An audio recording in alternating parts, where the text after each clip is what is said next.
mala, concurseiro e concurseira! Vamos aqui dar início à nossa caminhada rumo à aprovação. E estamos aqui na nossa primeira aula, que é História das Políticas de Saúde no Brasil e Reforma Sanitária Brasileira. Como tudo começou, parte 1. E quem sou eu? Sou sua professora de legislação do SUS, professora Ângela Borges. Vem comigo que eu te explico. Se você ainda não me conhece, dá uma pausa, lê sobre mim, tá? Porque a gente vai começar a nossa brincadeira agora. O que eu falo para você é o seguinte: faz uma pipoca, pega o seu caderninho, pega um lápis e uma caneta, porque a gente vai dar uma volta no passado. E vamos lá, de volta para o passado. Mais exatamente em 1500, quando tudo começou. Em 1500, o que é que a gente tinha? As doenças provenientes ali do contexto dos povos indígenas. E quando esses povos indígenas, essas pessoas, elas ficavam doentes, como é que elas conseguiam a sua cura, a sua melhora na parte de saúde? Era através de procurar os pajés. Então, os pajés, eles eram responsáveis lá para poder ajudar na restauração da saúde. Então, a gente tem dentro da literatura que os pajés eram os curandeiros. Só que tudo muda de cenário quando a gente tem a chegada dos portugueses, porque quando os portugueses chegam aqui no Brasil, eles trazem consigo muitas doenças. Quais são essas doenças? Varíola, febre amarela, gripe, sarampo, tuberculose, sífilis, são muitas doenças infecto-contagiosas. E o que foi que aconteceu neste cenário? Essas doenças se espalharam por todo o território brasileiro, que a gente teve como consequência diversas doenças que levaram a óbito milhares e milhares de índios, tá? Então isso aqui é muito importante, tá? Lembrando, porque a população indígena, ela não tinha ainda um sistema imunológico para essas doenças novas, como varíola, febre amarela, gripe, sarampo, tuberculose, sífilis. E com isso causou aí o óbito de muitos indígenas. E por que isso aconteceu? Porque a população indígena, ela não tinha um sistema imunológico para estas novas doenças. A gente passou algo muito parecido na época da pandemia. Quando a pandemia ela se instaurou, a doença do Covid-19, muitas pessoas elas faleceram. Por quê? Porque não tinha o sistema imunológico para aquele tipo de doença. Teve outras pessoas que, mesmo infectadas, o sistema imunológico conseguiu ali aguentar a doença e se fortalecer e ter a cura, mas outras acabaram falecendo. Nesse contexto, ficou muito parecido com o que aconteceu lá na época de 1500 com a descoberta do Brasil. Porque quando chegou essas doenças infecto-contagiosas, povos originários do Brasil, eles não tinham o sistema imunológico para aquele tipo de doença. E teve como consequência diversas doenças que levaram a óbito milhares e milhares de índios, tá? Lembrando também que nesta época não existia um modelo de atenção à saúde. Vamos lá, passei 300 anos depois, lá em 1808, o que foi que aconteceu? A gente ainda continuava tendo no cenário brasileiro doenças infecto-contagiosas que afetavam a economia do Brasil. Nesta época, a gente teve a chegada da família real portuguesa no Brasil. Estava fugindo de Napoleão Bonaparte. Napoleão Bonaparte conta a história, né, que ele deu duas opções. Ou vocês saem daqui, ou eu acabo com vocês. Então, a família real portuguesa fez o quê? Tchau, partiu, vamos arrumar nossa mala, colocar tudo dentro do navio que a gente vai lá para o Brasil. E eles chegam aqui nessa época de 1800, precisamente 1808.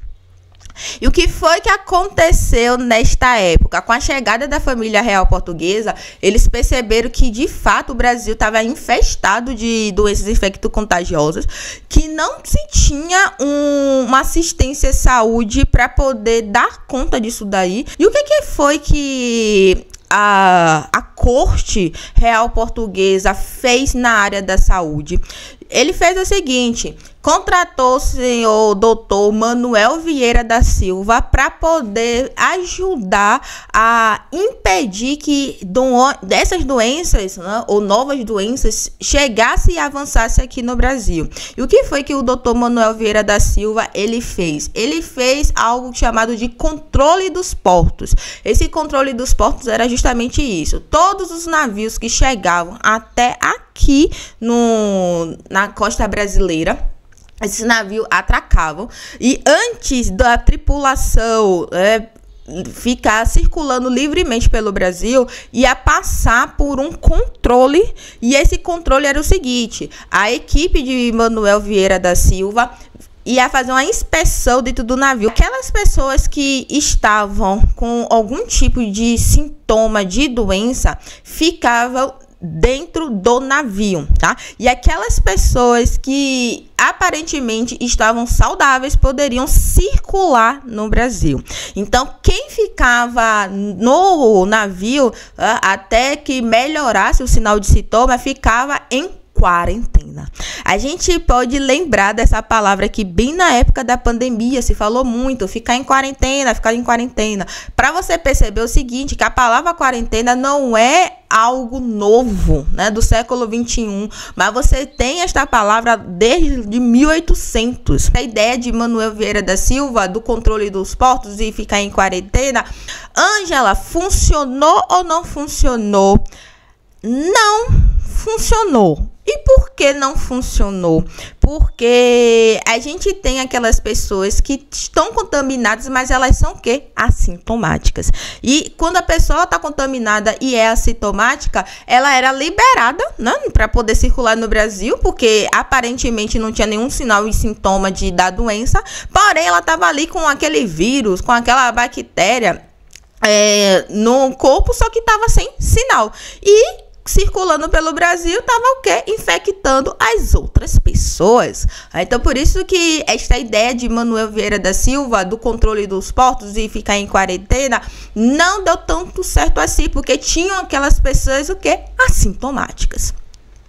Outra coisa que é importante estar lembrando que nesta época, com a chegada da família real portuguesa, houve a criação da primeira escola de medicina em Salvador e a segunda lá no Rio de Janeiro, tá? Então, assim, só 300 anos depois, com a chegada da família real portuguesa, foi que o Brasil passou a ter uma escola de medicina no Brasil. Então, assim, olhe quanto tempo demorou. E isso só foi possível porque a família real portuguesa chegou aqui no Brasil. Porque se eles não chegassem, nem teria, pode ter certeza disso. Mas vamos lá. Outra informação que é importante com relação a este momento, ainda não se tinha nenhum modelo de atenção à saúde, tá? Por mais que criou a escola de medicina, por mais que você teve Dr. Manuel Vieira da Silva fazendo ali o controle dos portos e aplicando a quarentena, por mais que a gente teve a chegada da família real portuguesa, ainda assim ninguém criou um modelo de atenção à saúde. Agora a gente vai dar um salto um pouco maior também. A gente vai lá para 1903. Na época de 1903, a gente tinha como presidente o Rodrigues Alves. E o Rodrigues Alves, na sua época como presidente, ele contratou Oswaldo Cruz. Oswaldo Cruz, ele foi muito importante nessa época aqui de Rodrigues Alves. Por quê? Porque o Brasil, gente, ainda continuava infestado de doenças infecto-contagiosas, tá? Então, essas doenças como febre amarela, sarampo, varíola, malária, entre outras doenças, aí não circulavam pelo Brasil e tinha também muitas pessoas que iam a óbito por causa dessas doenças. E visto isso, o que Rodrigues Alves ele fez? Ele convida Oswaldo Cruz a fazer parte do Departamento de Saúde Pública Pública do Brasil. Este cargo de Departamento de Saúde Pública era o mais alto patamar do cargo da área da saúde do Brasil. É como se fosse na época atual, o Ministério da Saúde, né? O Ministério da Saúde, ele não é o maior a cargo, né, do patamar da área da saúde, é o Ministério da Saúde. Era como se fosse isso. Ângela, eu posso chamar de Ministério da Saúde? Não, porque nesta época de 1903 ainda não existia Ministério da Saúde, tá? Então, o nome do departamento era Departamento de Saúde Pública e foi esse que Oswaldo Cruz assumiu. E Oswaldo Cruz era uma pessoa muito inteligente. Ele era uma pessoa muito estudiosa. Ele sabia o que ele estava fazendo. Ele veio com as ideias de Louis Pasteur. O Louis Pasteur, para quem não se lembra, mas eu tenho certeza que você já deve ter ouvido essa palavra, porque a gente estuda ele lá no ensino médio. Ele desenvolveu a teoria germinal das doenças, que provou que micro-organismos como bactérias, vírus, são os causadores de muitas doenças. E nesta época, esta teoria revolucionou, gente, a medicina e a forma como se preveniam as doenças, tá? E algumas contribuições importantes de Louis Pasteur incluía o quê? O desenvolvimento de vacinas, tá? Porque a vacina é uma proteção específica de um determinado vírus, de uma determinada doença. E assim você consegue controlar de forma direta a erradicação de enfermidades. E também a questão de higiene, asepsia, né? Os seus estudos reforçaram a importância da esterilização e da higiene nos locais. Porque quando você tem um local limpo, você diminui a questão de doenças circulando naquele ambiente e assim a infecção das pessoas por aquela doença. Então, Oswaldo Cruz, ele sabia de tudo isso. E lembrando para vocês, ele era uma pessoa muito estudiosa.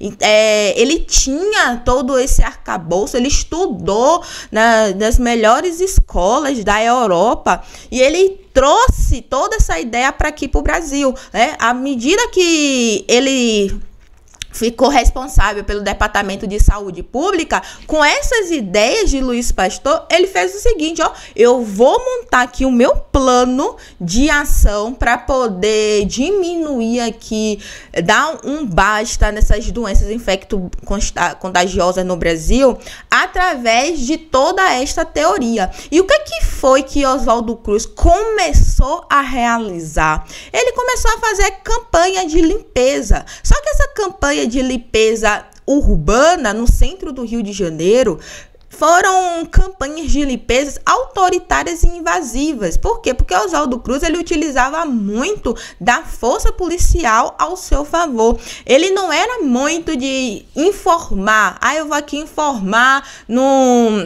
nas rádios, nos jornais, eu vou aqui informar a população. Não, ele não era de informar. Ele era simplesmente dizer assim, ó, eu tenho essa ideia, eu quero que coloque essa ideia aqui em ação, pronto e acabou. Custe o que custar. Então, eram ideias, né, de campanha de limpeza bem autoritárias.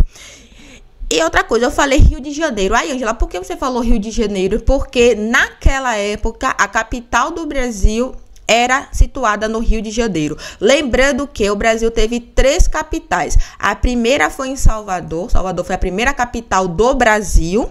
A segunda foi no Rio de Janeiro. E a terceira é a que é até hoje em Brasília, Distrito Federal. Certo?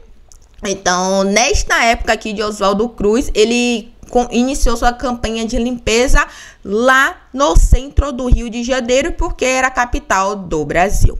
E uma outra coisa que Oswaldo Cruz ele fez foi a reativação da lei que obrigava todo mundo a tomar vacina. Ângela, reativou a lei? Sim, a lei ela já existia. A lei ela existia porque Dom Pedro II, na sua época que comandava o Brasil, ele criou esta lei obrigando todo brasileiro a tomar vacina. Então, assim, se tivesse algum tipo de vacina, o Brasil ia comprar esses lotes para poder aplicar na sua população. Então, todo mundo era obrigado a tomar vacina.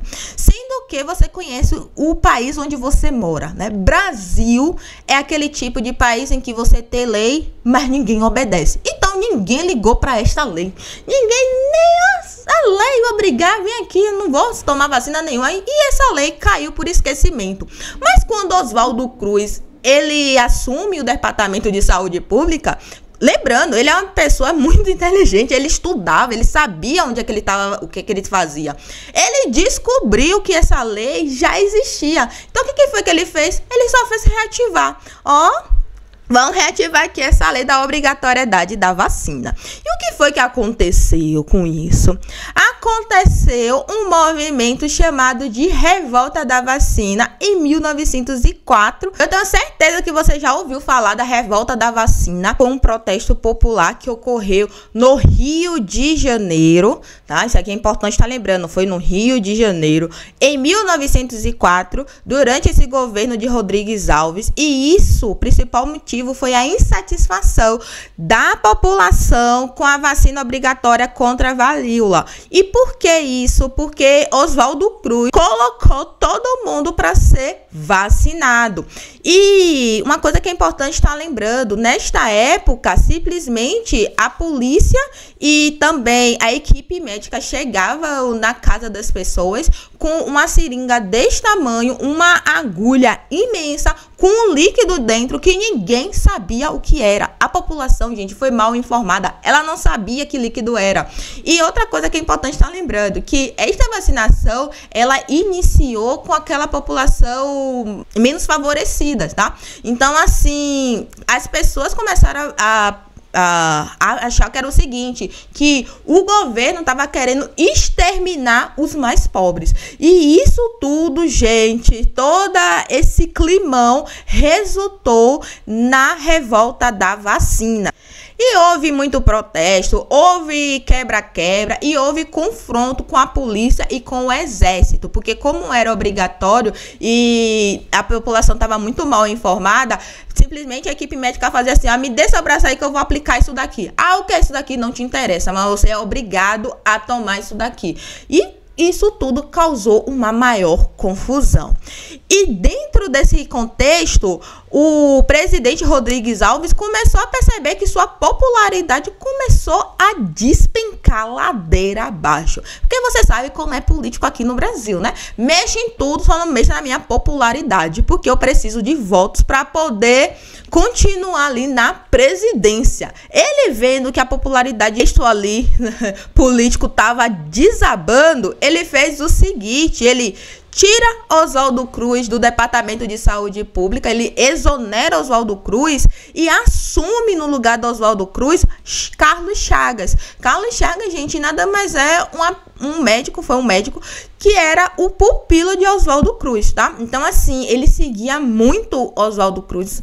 Todas as ações de Oswaldo Cruz, ele sabia, ele concordava com tudo, sendo que Carlos Chagas, ele tinha uma outra visão de você fazer essas ações públicas. Ao invés de ser autoritárias e invasivas, você ia dizer o quê? Você ia fazer tudo isso, mas de uma maneira com mais informação.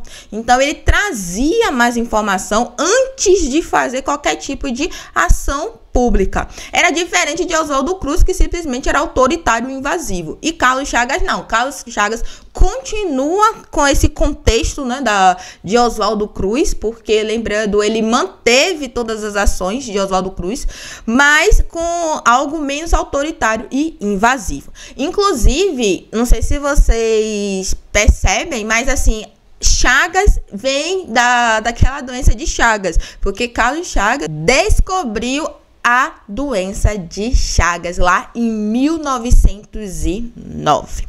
Essa aqui só é uma informação para você saber. Uma coisa que é importante estar lembrando, nesta época a gente tinha um modelo de atenção à saúde. E qual modelo era este? O modelo de sanitarismo campanhista. Aqui a gente tem o início desse modelo. Por que, Ângela, sanitarista campanhista? Porque você tinha muitas ações voltadas para a limpeza, tá? Então eram campanhas de limpeza e campanhas de vacinação. Aí, por isso que a gente chama de modelo sanitarista campanhista. E uma coisa que é importante a gente estar lembrando, a revolta da vacina que aconteceu em 1904 lá no Rio de Janeiro foi por causa da obrigatoriedade da vacina da varíola. Toma cuidado com isso, porque a banca adora trocar, gosta de colocar sarampo, febre amarela, malária, tá tudo falso. É varíola. Ok, passei, vamos dar continuidade. Fatos importantes que ocorreram nesta época. Oswaldo Cruz, ele foi nomeado como diretor-geral de saúde pública em 1903.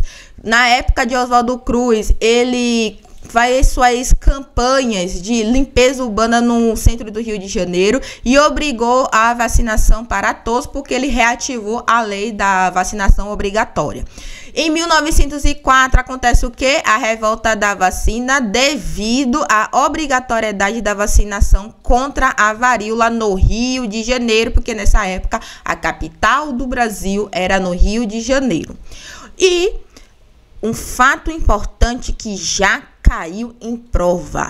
E viu que o presidente da época, Rodrigues Alves, ele exonerou Oswaldo Cruz do Departamento Geral de Saúde Pública, né, e nomeou Carlos Chagas. Mas para além disso, ele desobrigou a vacinação obrigatória. E isso, gente, resultou numa nova e intensa epidemia de varíola, e isso, infelizmente, causou muitos óbitos por varíola no Rio de Janeiro. Isso aqui é muito importante estar lembrando, tá?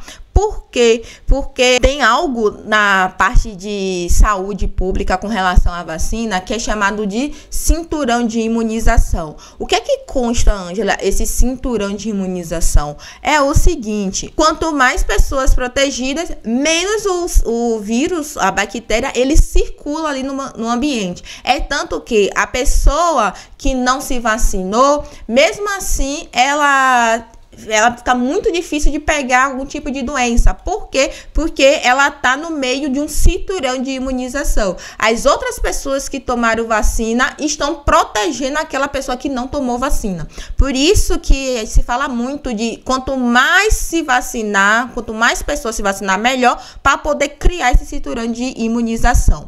E naquela época, Oswaldo Cruz, ele não conseguiu fazer esse cinturão de imunização.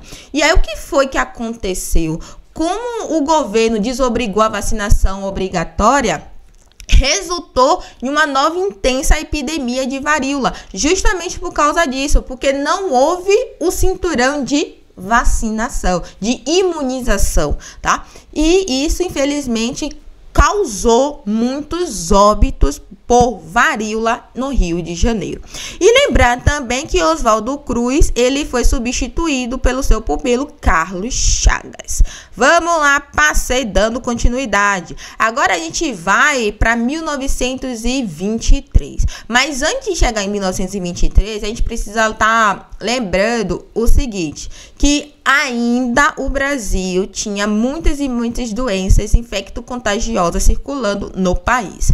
E em 1917 a 1919 aconteceu a greve geral. Eu tenho certeza que você se lembra disso aqui também, porque a gente estuda lá no ensino médio. Essa greve geral foi uma greve geral mesmo, que o Brasil parou, os trabalhadores, eles pararam de trabalhar, dizendo assim, ó, se vocês não mudarem a maneira de como a gente trabalha aqui, a gente vai parar. E de fato parou. O Brasil, os operários, eles pararam, porque a condição de trabalho naquela época era muito precária. E na parte da saúde era precária também. Simplesmente, só para eu dar um exemplo para vocês, se o trabalhador ficasse doente, no dia seguinte ou no dia que ele retornasse ao trabalho, ele já estava com seu bilhetinho azul dizendo assim, ó, você está despedido. Então, assim, a pessoa não tinha nenhum direito de adoecer.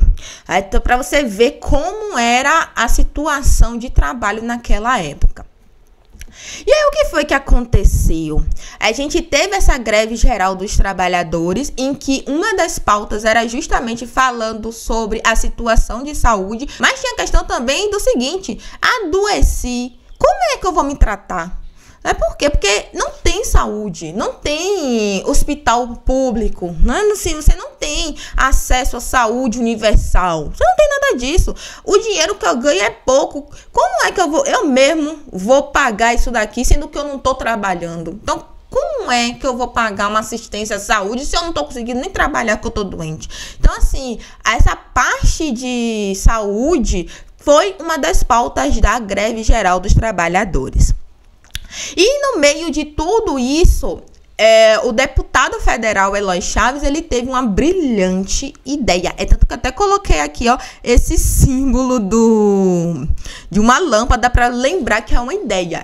Qual foi a brilhante ideia de Eloy Chaves? Ele fez o seguinte: por que a gente não cria um caixa em que o trabalhador e a empresa, eles vão depositar ali uma porcentagem do dinheiro dentro dessa caixa e vai guardando com o passar dos meses. Se por um acaso o trabalhador precisar desse dinheiro, o que é que vai acontecer? Ele vai usar esse dinheiro da caixa para a sua assistência à saúde. Ou se por um acaso alguém vir a óbito, ele vai utilizar esse dinheiro do caixa para poder pagar o funeral, né, do seu ente querido, ou até o próprio funeral.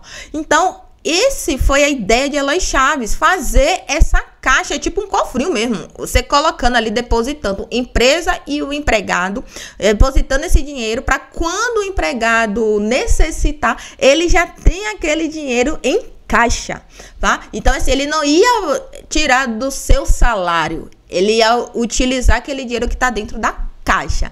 E assim nasce, gente, o CAPES, que é as caixas de aposentadorias e pensões, através da Lei Federal 4.682 de 1923, tá?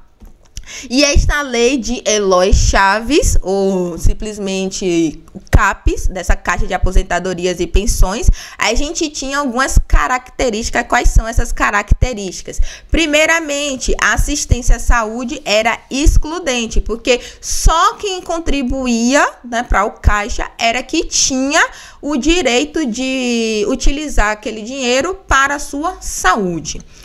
Outra informação importante, o CAPES, ele era bipartite. Ângela, como assim bipartite? Contribuição bipartite. O empregado e o empregador, ou seja, o trabalhador e a empresa eram que contribuíam colocando esse dinheiro nessa caixa. E outra informação importante, o primeiro CAPES, que foi a Caixa de Aposentadorias e Pensões, foi de ferroviários. E uma outra informação que já vi cair em prova é o seguinte, que o CAPES, ele é o marco inicial da Previdência Social. E eu vou explicar o porquê lá na frente. Mas é que é importante estar dizendo que o CAPES, ele foi uma sementinha, um embrião da Previdência Social. Vamos lá, passei. Agora a gente chega em 1930 a 1945, na era Vargas, primeiro mandato de Vargas. Lembrando que Vargas, ele deu um golpe, tá? E ficou 15 anos no poder. Por isso que a gente chama de era Vargas, de 1930 até 1945 no seu primeiro mandato, porque depois ele volta no seu segundo mandato. No primeiro mandato, o que foi que aconteceu? O que é que a gente tinha de saúde pública? Várias doenças ainda circulavam aqui no Brasil.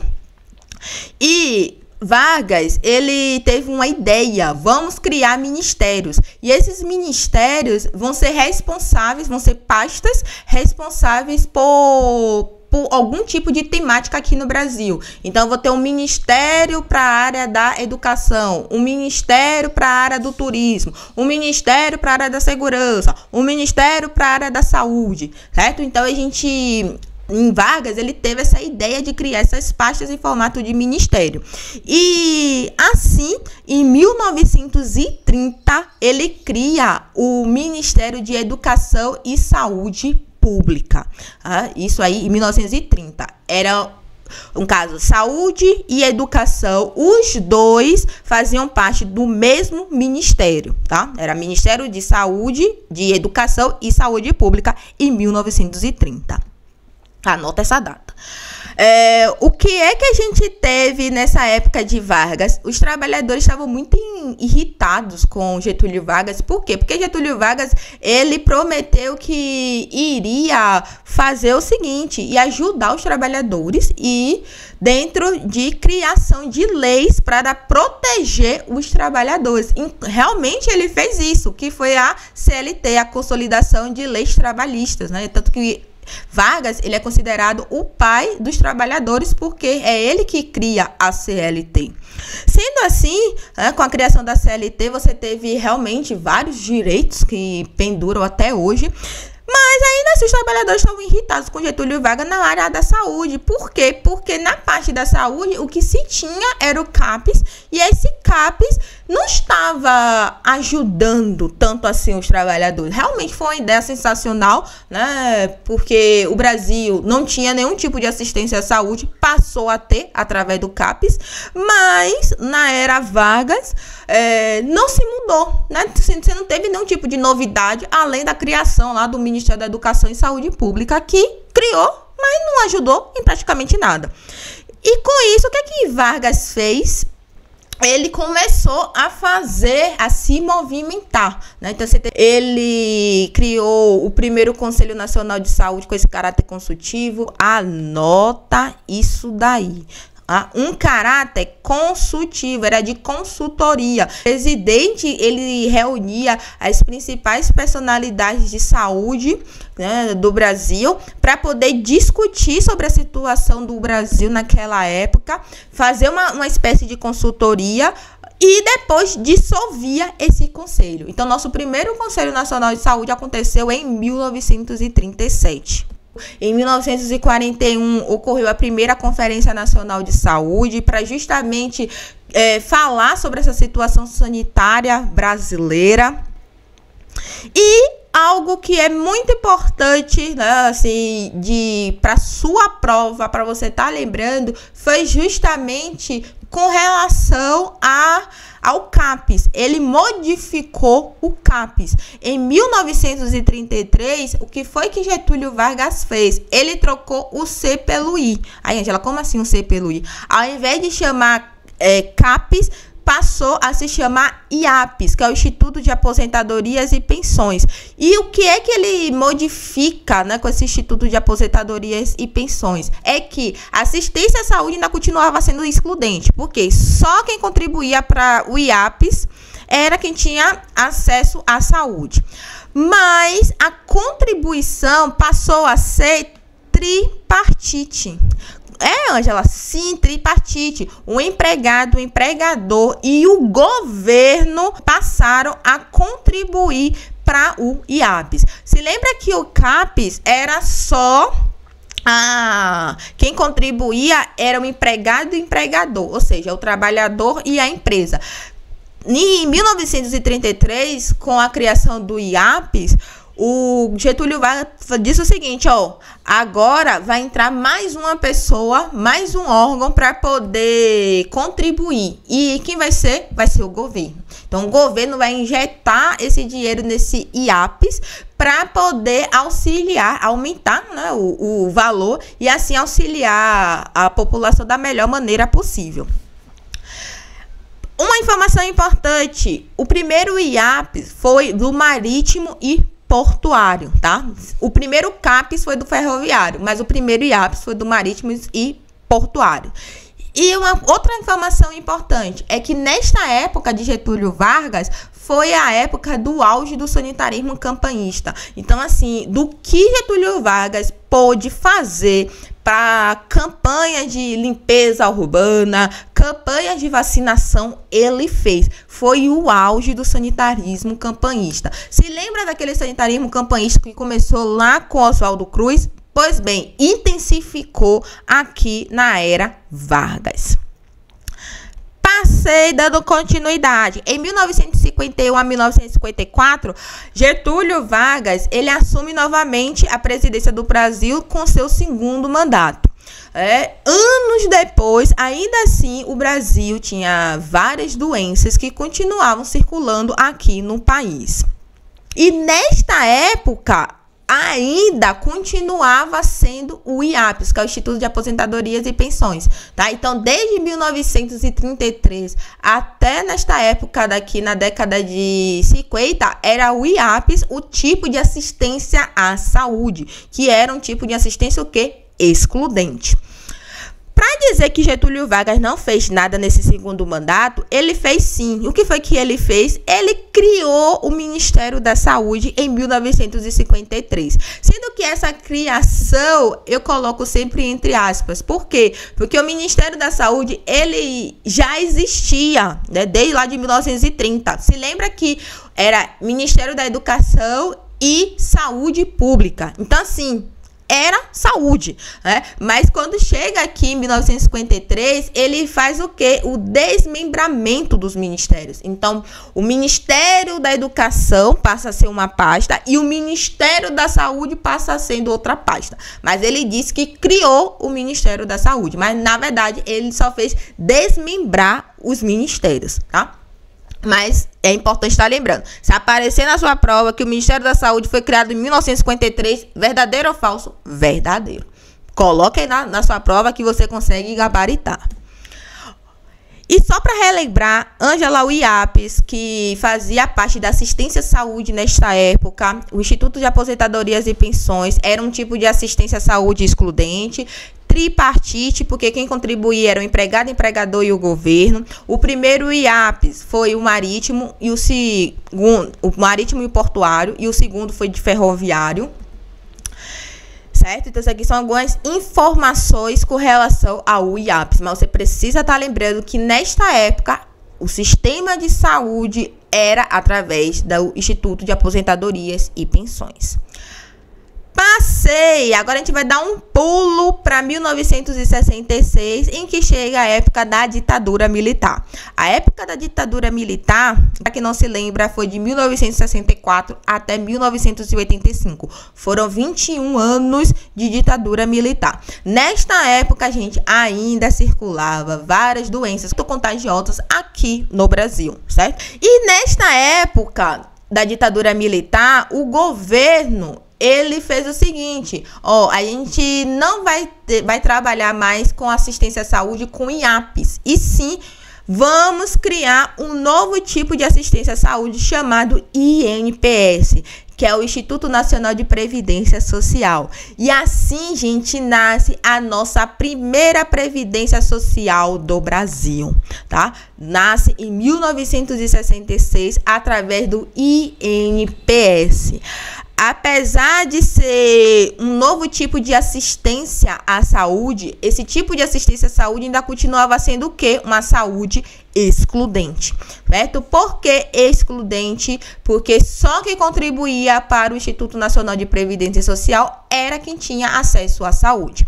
E ainda era um tipo de contribuição tripartite, porque você tinha o empregado, o empregador e o governo ali contribuindo para o INPS. Uma outra coisa que é importante estar lembrando é o seguinte: se lembra que eu falei com vocês lá no CAPES que o CAPES, ele seria a sementinha, seria o embrião da Previdência Social. E por que eu falei isso? Porque agora você vai confirmar que o CAPES evoluiu para o IAPS e depois evoluiu para o INPS, que virou a Previdência Social, o Instituto Nacional de Previdência Social. E assim nasce a primeira Previdência Social do Brasil. Então, você pode perceber que, de fato, o CAPES, ele é a sementinha, ele é o embrião da Previdência Social, porque foi um efeito de quê? De evolução.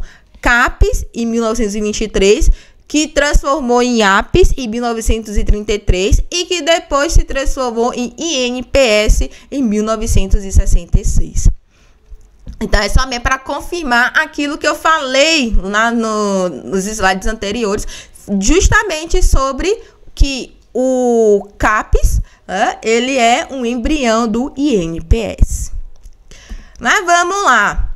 Nesta época, Ângela, qual era o tipo de modelo de assistência à saúde? Era o INPS. E o modelo de atenção à saúde era qual? Era o modelo assistencial privatista, conhecido como hospitalocêntrico. Uma coisa que é importante estar lembrando, na época da ditadura militar, foi a época que mais teve criação de hospital particular no Brasil, tá? E por quê? Porque o governo passou a utilizar o dinheiro desse INPS para poder ajudar na construção de hospital particular. Você não ouviu errado, você está ouvindo certo. O governo começou a liberar esse dinheiro para fazer essa construção de hospital particular. Então, assim, nesta época, a gente teve muito a questão da assistência à saúde privatista, sistema de saúde hospitalocêntrico. Passei em 1970, chegou, hein? Início do movimento de reforma sanitária brasileira, década de 70. Conjunto de ideias que se tinha em relação às mudanças e transformações necessárias na área da saúde. Por quê? Porque se via, gente, naquela época que a saúde era excludente. Nem todo mundo tinha acesso à saúde. Só quem tinha acesso à saúde era quem trabalhava ou quem contribuía, que era uma parcela pequena da população. Aquelas pessoas que não trabalhavam, não contribuíam, ficavam o quê? À mercê de um milagre. Porque o governo mesmo não fazia nada por essas pessoas. Então, nasce assim aquela angústia, né, daquelas pessoas que falam assim, não, isso aqui precisa ser mudado. A saúde, ela tem que ser um direito de todos. Então, não dá pra gente aceitar que o Brasil, em plena década de 70, ainda se tenha muitas doenças infecto-contagiosas circulando no país, levando a óbito várias e várias pessoas e o governo não fazer nada. Então, esse conjunto de ideias, né, que se tinha começou a causar e aumentar dentro do território brasileiro. Então, as pessoas, elas começaram a dizer assim, ó, o governo precisa fazer a parte dele. O governo precisa fazer mais pelos brasileiros, porque do jeito que tá, não dá para ficar. Então, a reforma sanitária brasileira, ele teve essa ideia, né, em relação às mudanças e transformações necessárias na área da saúde. E a grande conquista, gente, do movimento de reforma sanitária brasileira foi justamente a 8ª Conferência Nacional de Saúde, que aconteceu em 1986. Eu até coloquei aqui, ó, esse troféu.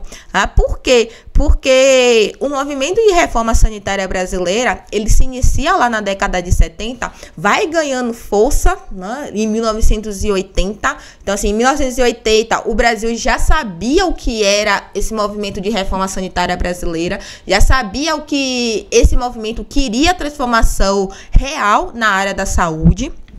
E sabe quando você luta bastante e no final você consegue alguma coisa? Foi justamente na 8ª Conferência Nacional de Saúde. O que aconteceu, Ângela, nessa 8ª conferência? Foi quando o povo brasileiro participou de uma conferência de saúde. O povo brasileiro teve a oportunidade de discutir saúde com os outros especialistas, com todas as pessoas que estavam dentro da conferência. E isso, gente, só foi possível por causa do movimento de reforma sanitária brasileira, em que colocou o povão para participar dessa 8ª Conferência Nacional de Saúde, que aconteceu em 86. Isso aqui é muito importante porque mostra pra gente a importância de lutar, né? Porque muitas vezes não é fácil. Você vai lá, você tenta, você toma um não, você tenta, não consegue, é reprovado, mas você não desiste. Então, assim, o movimento de reforma sanitária brasileira não desistiu de transformar a área da saúde. E a sua conquista bem fundamental foi justamente quando ele colocou os brasileiros para poder participar dessa 8ª Conferência Nacional de Saúde. Não se preocupe não, que daqui a pouco eu falo mais sobre isso. Mas é importante salientar que essa 8ª conferência, que aparece tanto em prova, foi uma conquista do movimento de reforma sanitária brasileira. E nesta época de 1970, que ainda era a época da ditadura militar, o modelo de atenção à saúde ainda era o modelo assistencial, privatista, hospitalocêntrico, e a gente tinha o INPS como assistência à saúde para os brasileiros. Atenção você! Na composição originária do movimento sanitário do Brasil, podem ser identificados 3 vertentes principais que foram importantes para o nascimento de uma nova força política chamado de Reforma Sanitária Brasileira. Lembra que eu falei com vocês que esse movimento ele inicia na década de 70 e vai ganhando força, né, até que a gente teve a grande conquista em 1986 com a 8ª Conferência. Mas assim, é importante estar lembrando dessas 3 principais vertentes da composição originária do movimento sanitário brasileiro. E quais são essas vertentes? A primeira vertente é o movimento estudantil e o SEBS, que é o Centro Brasileiro de Estudos de Saúde. Nesta primeira vertente, ela é caracterizada por difundir a teoria da medicina social, que já trazia análise e proposta de mudança. Então, essa medicina social fala justamente sobre a importância do governo ser para todos, né? Ele ter ali um tipo de assistência à saúde que seja para todos, não para uma parte da população. Então, assim, o governo ele tinha que interferir na área da saúde. Por isso que se difundiu essa teoria de medicina social. A segunda vertente, já você engloba aqui os médicos residentes e a renovação médica. E o que é que a gente tem como característica dessa segunda vertente? A atuação política concentrada no mundo do trabalho. Então, nessa segunda vertente, começou a se falar das relações de trabalho e as regras do controle do regime militar. Porque lembra que esse movimento de reforma sanitária brasileira, ele nasce na época da ditadura militar. E a terceira vertente já entra aqui com a academia, ou seja, os docentes e os pesquisadores, os professores e os pesquisadores. E o que é que caracterizou essa terceira vertente? O desenvolvimento do marco teórico e ideológico desse movimento de reforma sanitária brasileira, onde se formaram os profissionais que difundiram e construíram essas ideias. Então, nesta terceira vertente aqui, a gente teve os pesquisadores, os professores, dizendo o seguinte, ó, esse movimento de sanitário brasileiro é um movimento importante e a gente vai fazer o quê? Vai construir e difundir essas ideias baseadas aqui no nosso conhecimento. Porque, de fato, a medicina social é um caminho o governo seguir e assim modificar, transformar a saúde naquela época. Então, nessa terceira vertente é que os docentes, os professores e os pesquisadores aderem à reforma, o movimento de reforma sanitária brasileira. Certo? Então, assim, tudo começa com o movimento estudantil, a importância do movimento estudantil, dos estudantes, trazendo aqui essa teoria da medicina social, lá do início da década de 70, e foi criando forma até que os professores e os pesquisadores construíram essa ideia de como é que seria a saúde pública essencial aqui no Brasil, né? Como é que seria essa caracterização e assim difundir essa ideia para todos os brasileiros. Dando continuidade ainda na década de 70, na ditadura militar, em 1977 aconteceu algo inovador na assistência de saúde do Brasil. O INPS foi substituído por SINPAS. O SINPAS, ele tinha 3 categorias. Quais são elas? A gente tinha aqui o INAMPS, o INPS e o IAPAS. O INAMPS, ele era responsável pela saúde. O INPS, ele era responsável apenas pela Previdência Social. Por que, Ângela, apenas pela Previdência Social? Porque antes de 1977, a gente tinha o INPS sendo responsável pela saúde. Você lembra que o INPS ele foi criado em 1966 para ser responsável para a área da saúde. Quando foi em 1977, com a criação do Simpas, o INPS só ficou responsável pela Previdência Social e a saúde passou a ser pelo INAMPS, que é o Instituto Nacional de Assistência Médica da Previdência Social. E a gente também tinha o IAPAS. O IAPAS era só responsável pela parte financeira. Pronto, então a gente tinha esse sistema aqui do Simpas. E o INAMPS, Ângela, o que a gente tinha na área da saúde? Esse INAMPS ainda continuava sendo uma assistência à saúde excludente. Por quê? Porque só quem contribuía com o INAMPS, só quem tinha carteira assinada para poder contribuir com o INAMPS, era quem tinha assistência à saúde. Do restante, ficava todo mundo a ver navios. E o INAMPS ainda continuava sendo uma contribuição tripartite. Então, você tinha o empregado, empregador e o governo ali contribuindo para o INAMPS. Ainda nesta época, o modelo de atenção à saúde passava ainda a ser o hospitalocêntrico, a assistência privatista. Tá bom? Então, com relação ao modelo de atenção à saúde, não mudou. O que mudou foi a assistência à saúde, que ao invés de ser o INPS, passou a ser o INAMPS. Eu sei que é muita sigla, mas calma que você vai entender, eu juro pra vocês. Quem vai estudar aí comigo até fazer a prova, consegue gabaritar esse tipo de questão. Não se preocupe, não. A gente dá oh, meu Deus, é muita sigla mesmo. Mas quanto mais você tiver esse contato com o assunto, melhor. Dando continuidade, em 1978 aconteceu a Conferência de Alma-Ata lá no Cazaquistão. Esta conferência, gente, foi a primeira conferência internacional sobre os cuidados primários de saúde realizado pela Organização Mundial da Saúde.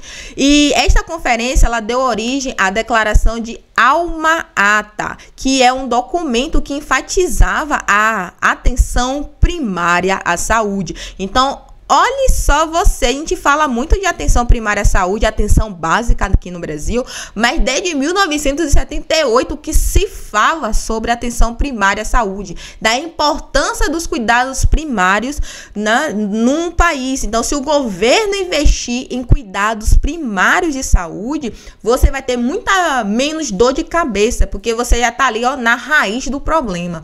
Então, desde 1978 se falava de atenção primária à saúde. E este evento da Conferência de Alma-Ata foi um evento que impulsionou a reforma sanitária brasileira, porque a gente teve brasileiros que participaram dessa Conferência de Alma-Ata e eles anotaram tudo bonitinho quais são as ideias sobre os cuidados primários de saúde, né? O porquê da importância da atenção primária à saúde. E quando essas pessoas elas voltam para o Brasil, elas trazem essa ideia para colocar ali, impulsionando a reforma sanitária brasileira. Já em 1982, o que a gente teve? A criação do CONASP, que é o Conselho Consultivo de Administração da Saúde Evidenciária. Que esse aqui, o Plano CONASP. Qual o objetivo desse Plano CONASP? Era melhorar a assistência à saúde no país e realizar o processo de descentralização da saúde. Começou a se falar de descentralização. Essa descentralização, Angela, é o que mesmo? É você redistribuir a responsabilidade. Porque até então, a responsabilidade principal da saúde era do governo federal. O governo federal que era o responsável pela saúde aqui no Brasil. No Plano CONASP já começou a falar desse processo de descentralização, ou seja, o Brasil é muito grande. Não dá para apenas um governo ficar responsável por essa saúde. É preciso você descentralizar. É preciso você redistribuir essa responsabilidade para o governo estadual e também para o governo municipal. Então, o Plano CONASP ele foi muito importante para poder falar sobre esse processo de descentralização da saúde. Em 1983, o que a gente teve?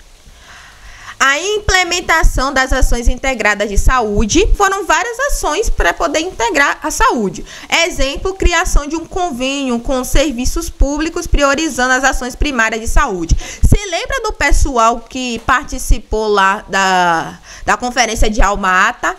E esse pessoal trouxe essas ideias para cá? Pois é, o governo fez o seguinte, ó.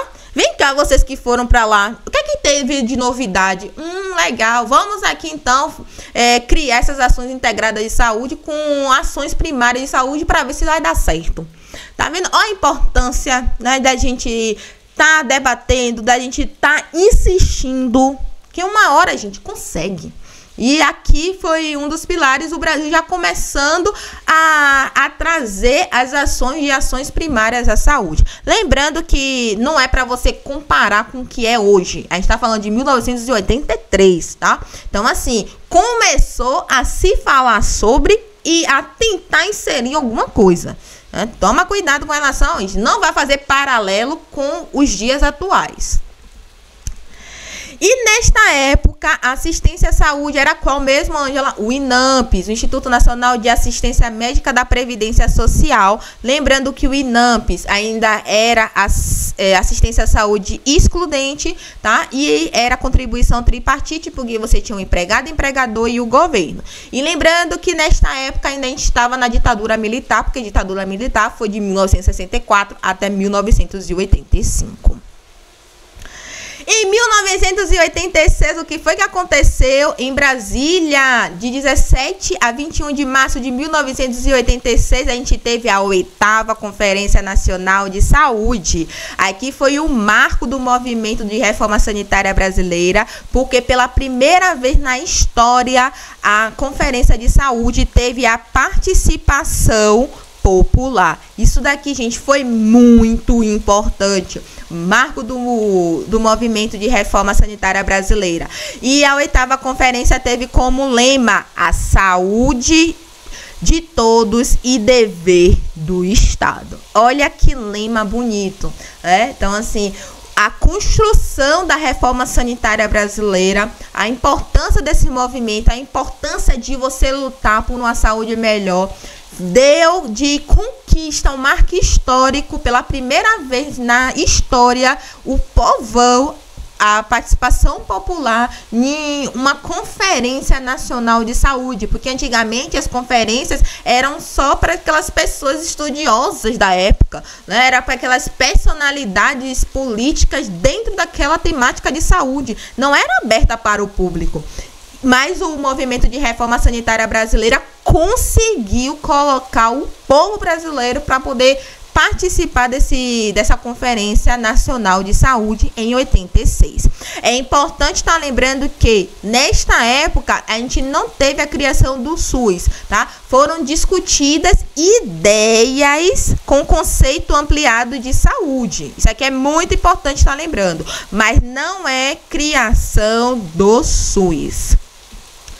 Vamos aqui, tá relembrando qual era o tipo de assistência à saúde da época. Ainda era o INAMPS, o Instituto Nacional de Assistência Médica da Previdência Social, com assistência à saúde excludente e com contribuição tripartite, porque era o empregado, empregador e o governo. Dando continuidade, a gente tem em 1987 a criação do SUDES, que é o Sistema Único Descentralizado de Saúde. Esse Sistema Único Descentralizado de Saúde foi uma ponte para o SUS. Isso aqui é importante estar lembrando. Não foi criação do SUS, tá? Foi a criação do SUDES, que foi uma ponte, foi uma ideia. Qual era o objetivo do SUDES? Investir a verba do INAMPS na atenção primária à saúde. E o SUDES tinha algumas diretrizes. Quais são elas? Universalização e equidade no acesso aos serviços, integralidade dos cuidados assistenciais, descentralização das ações e serviços de saúde e implementação dos distritos sanitários. Outra informação importante, que o investimento federal começou a ser direcionado aos estados e municípios ao invés do setor privado. Se lembra que eu falei com vocês que na época da ditadura militar, o governo começou a direcionar o dinheiro público para a criação de hospital particular, ou seja, para o setor privado. E com o SUDES, o que a gente teve? A ideia do seguinte, ó, governo, pelo amor de Deus, em vez de você pegar esse dinheiro público e investir em algo privado que não vai ser seu nunca, você investe isso na parte pública. Então, ó, em vez de você estar aí direcionando esse dinheiro para hospital particular, direcione esse dinheiro para os estados e municípios fazer a parte dele de execução de serviços assistenciais à saúde. Se lembra lá da questão da descentralização? Pois é. Então, assim, vamos direcionar esse dinheiro para os estados e municípios fazerem a parte dele, ao invés de você estar direcionando o dinheiro para o setor privado, em que só quem vai ter acesso é quem pagar. É porque é setor privado.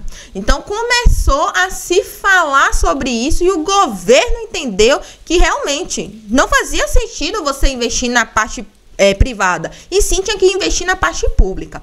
Então, o SUDES, Ângela, o que foi o SUDES? O SUDES foi uma ideia de como era para ser o sistema de saúde. Era para ser um sistema de saúde descentralizado, era para ser um sistema de saúde que um governo investisse, era para ser um sistema de saúde com universalidade de acesso, com equidade. Você pode perceber que ele é muito parecido com o SUS. Por quê? Porque a ideia era essa ideia que veio e nasceu lá na 8ª conferência em 1986. Então, na 8ª conferência, as pessoas que participaram fizeram assim, ó, a gente quer um sistema de saúde assim. E assim nasce o SUDES.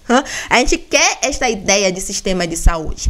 Então, o SUDES foi uma ideia, tá? De como é que o povo brasileiro gostaria que fosse assistência à saúde. Mas ainda, qual era o tipo de assistência à saúde? Era o INAMPS, o Instituto Nacional de Assistência Médica e Previdência Social. Então, o INAMPS que era assistência à saúde. O SUDES só foi uma ideia de como é que a gente gostaria que fosse a saúde. 1988, o que é que a gente teve? Criação do Sistema Único de Saúde através da promulgação da Constituição Federal. Finalmente aqui, ó, criação do SUS, artigos 196 a 200. Artigo 196, aquela frase que, ó, arrepia a professora. Que frase, Ângela? A saúde é um direito de todos e dever do Estado. Então, com esta frase, você tem a criação do SUS em 1988. E com o SUS, o que é que a gente passa a ter? Assistência à saúde includente. Qualquer pessoa que está dentro do território brasileiro tem acesso à saúde, independente se essa pessoa for estiver trabalhando, se estiver desempregada, se contribui ou não contribui com a Previdência Social, enfim, se você está dentro do território brasileiro, você tem acesso à saúde. É a universalidade de acesso que traz para a gente essa inclusão dos sujeitos. Qualquer pessoa pode ter acesso ao SUS. E o modelo de atenção à saúde passa a ser o quê? Vigilância e saúde, porque é o modelo preconizado pelo Sistema Único de Saúde, que é a questão da vigilância à saúde. Não se preocupe que a gente vai estudar sobre vigilância em saúde.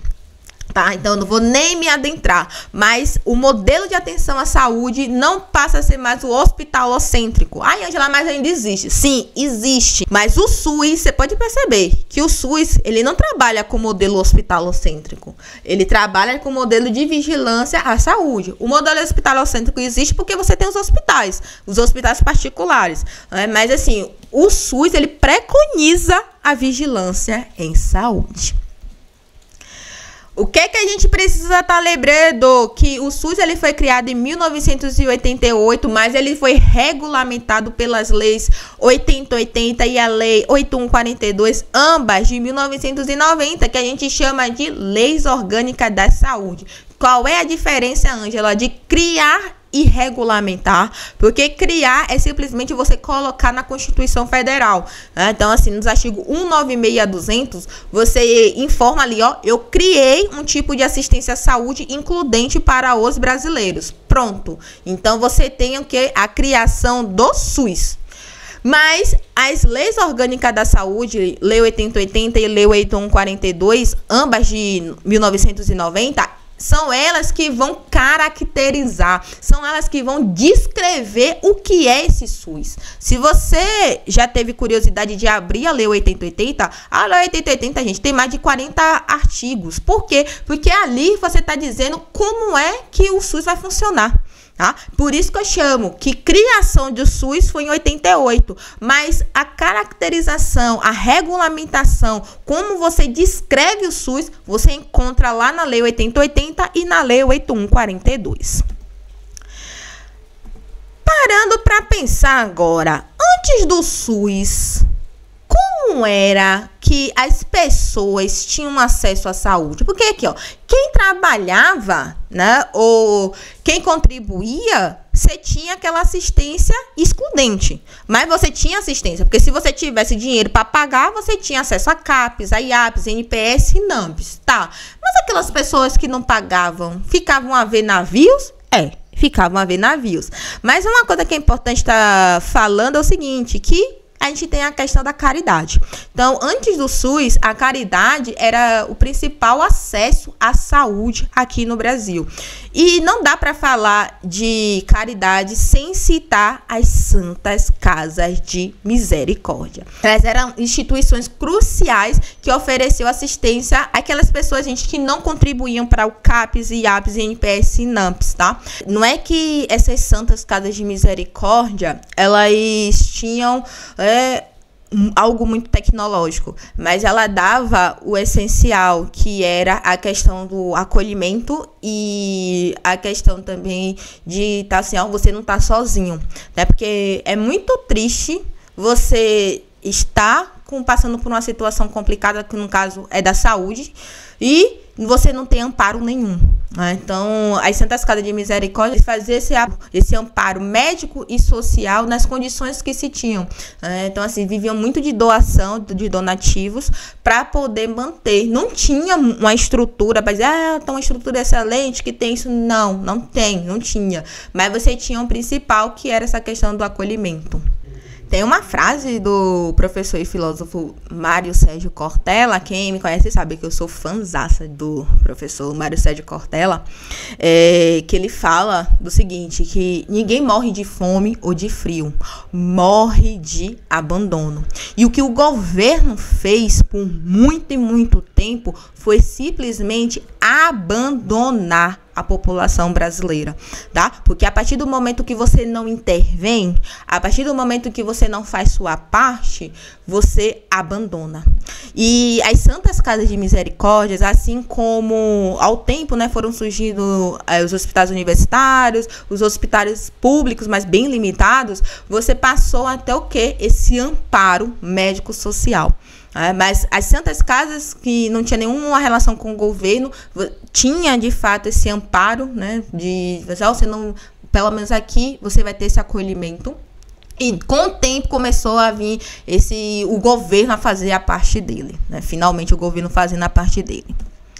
E agora a gente vem para o futuro. Vamos aqui voltar para nossa realidade, porque a gente tava falando desde 1500. Por isso que eu falei com vocês, peguem a pipoca, porque é um filme desde 1500 até a nossa realidade. E de volta para o futuro, fazendo um resumo aqui de tudo que a gente estudou. Revolta da vacina, Ângela, foi quando mesmo, em 1904, lá no Rio de Janeiro, por causa da obrigatoriedade da vacina contra a varíola, viu? Pelo amor de Deus, é varíola. Conduzida por quem? Oswaldo Cruz. 1923, o que foi que aconteceu? Criação do CAPES, através da Lei Eloy Chaves. 10 anos depois, 1933, a gente teve a criação de IAPES, é quando Getúlio Vargas troca o C pelo I. Então, em vez de chamar CAPES, passa a se chamar IAPES. Lembrando que na era Vargas foi o auge do sanitarismo campanhista. Ângela, o que é isso mesmo? Eram ações para prevenir doenças através de campanhas de vacinação e de higiene. Isso aqui já caiu em prova, viu? Toma cuidado. 13 anos depois, 1966, na época da ditadura militar, a gente teve um outro tipo de assistência à saúde chamado INPS, que é o Instituto Nacional de Previdência Social. É aqui que nasce a primeira previdência social do Brasil. Em 1977, ainda na época da ditadura militar, o INPS ele é substituído por INAMPS. Tá? O INAMPS, o Instituto Nacional de Assistência Médica da Previdência Social. E o que é que o CAPES, IAPES, INPS e INAMPS eles têm em comum? É que a assistência à saúde era excludente, tá bom? Por quê? Porque só quem contribuía, só quem tinha carteira assinada era quem tinha acesso à saúde. Mas isso tudo muda lá em 1988, através da criação do Sistema Único de Saúde, com a promulgação da Constituição Federal e com o SUS, a gente tem a assistência à saúde includente. Lembrando que o SUS, ele não tem antecessor. Se cair na sua prova, o SUS, ele tem antecessor. O SUS, ele foi sucessor do SUDES, do INPS, do INAMPS, tudo falso. Gente, o SUS, ele é único. Ele é o único assistência à saúde includente. Então não dá para você dizer que o SUS ele veio do CAPES, que ele veio do IAPES, que ele veio do INPS, que ele veio do INAMPS. Não. Por quê? Porque CAPES, IAPES, INPS e INAMPS todos têm assistência à saúde excludente. O SUS ele é único com assistência à saúde includente. Então não dá para dizer que o SUS ele tem antecessor. Toma cuidado com isso porque eu já vi cair em prova. Lembrando também, o marco histórico da reforma sanitária brasileira foi a 8ª Conferência Nacional de Saúde, que aconteceu em 1986. E por que, Ângela, essa 8ª conferência é tão importante assim? Porque pela primeira vez na história houve participação do povão, houve a participação popular em uma conferência de saúde. E lembrar também, para você não confundir nunca mais, a criação do SUS foi em 1988, artigos 196 a 200 da Constituição Federal, e ele foi regulamentado em 1990 pelas Leis Orgânicas da Saúde, Lei 8142 e Lei 8080. Certo? Qual é a diferença mesmo? Porque criar é simplesmente você colocar, inserir lá na Constituição Federal. E regulamentar é você detalhar como é que vai ser esse SUS. E o que a gente vai fazer agora? A gente vai dar uma pausa para poder estar descansando. E você aí que vai se tornar meu aluno rumo à caminhada da aprovação, você vai ficar com a parte 2 da aula e depois tem uma parte 3 da aula que é de resolução de questões. Então, se você ainda não é meu aluno, tá esperando o quê para se tornar meu aluno? Tá vendo que aprender SUS é muito bom e é fácil, é gostoso, é divertido? Então continue aqui comigo. Vamos dar uma pausa para poder descansar, levantar um pouquinho, esticar as pernas, esticar também, que a prova que ficou um bom tempo sentada aqui falando com vocês, dando esse aulão. Tomar um café, tomar uma água, comer alguma coisa, depois você volta aqui para dar continuidade. Eu te espero, não me abandona. Muito obrigada pela sua atenção, até a próxima. Tchau. Qualquer dúvida, coloca aqui nos comentários que vai ser uma satisfação te explicar. Até breve.